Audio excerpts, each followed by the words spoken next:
لەم چەند ڕۆژی ڕابردوودا لەگەڵ هەڵکشان و داکشانی گرژیەکانی نێوان ویلایەتە یەکگرتووەکانی ئەمریکا و کۆماری ئیسلامی ئێران و لێکەوتەکانیان لە ناو خاکی عێراقدا بازاڕی دۆلار و ئاڵتوونی شاری سلێمانی بە ڕێژەیەکی بەرچاو بەرز و نزمی کردووە. لە دوای هەڵکشانی گرژیەکانی نێوان ویلایەتە یەکگرتووەکانی ئەمریکا و ئێران، هەڕەشەی گەماروی ئابووری بۆ سەر عێراق لەلایەن دانەڵد ترامپ سەرۆکی ئەمریکاوە نرخی دۆلار و ئاڵتوونی لە بازاڕی شاری سلێمانیدا بە خێرایی بەرز کردەوە. مەبەستم ئۆنسێک ئاڵتوون لە 1465 دلار بوو، گەشتەوە 75 گەشتەوە 70 دوای دابازیەوە بۆ مەسەلا 60 هاوایتر لەو بینە خۆی گرت بوو.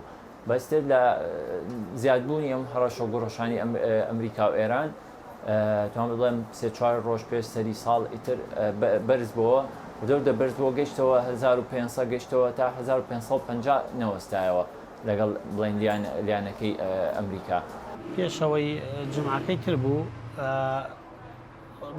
نرخی دۆلار 121 و ڕبع 300 بوو. ترامیش وتی ئەبێ حەسارە خەمەسەر عێراق ئەگەر ئێمە دەربچین کە لەگەڵ وتی حەسارە خەمەسەر یەکسەر چوو بووە لە 1.5 چوو بۆ 2 بۆ 2.5 تاوەکو 3 تاوەکو ڕۆیشتە هەتاوەکو 4.4 ڕۆیشت کە ئێران ساڕوخەکانی هاویشت و ئەمانە تر زۆر بوو ئەوانە ڕێک ئەو شەوە 1000 بۆرسەی ئاڵتون 1610 بینی بوو. لە دوای هێرشی موشەکەکانی ئێران بۆ سەر بنکە سەربازیەکانی ئەمریکا لە عێراق کە بەپێی راپۆرتەکانی ئەمریکا و عێراق هیچ قوربانیەکی لێ نەکەوتەوە، دانەڵد ترامپ باسی لە وەڵامدانەوەی هێرشەکان نەکرد و شارەزایان دۆخەکان وەک هەنگاوێک بەرەو هێوربوونەوە لە قەڵەمدا. ئەمەش کاریگەری ڕاستەوخۆی هەبوو لەسەر دابەزینی نرخی دۆلار و ئاڵتوون. ئێرانیش و هەم ئەمریکاش وتیان وەزعەکە ئەوتی من شەڕ ناکەم و ئەوش وتی من شەڕم ناوێ و کەمەکەمە دابەزی ئێستا 2 ڕبع کەمە، یعنی 121 و 750.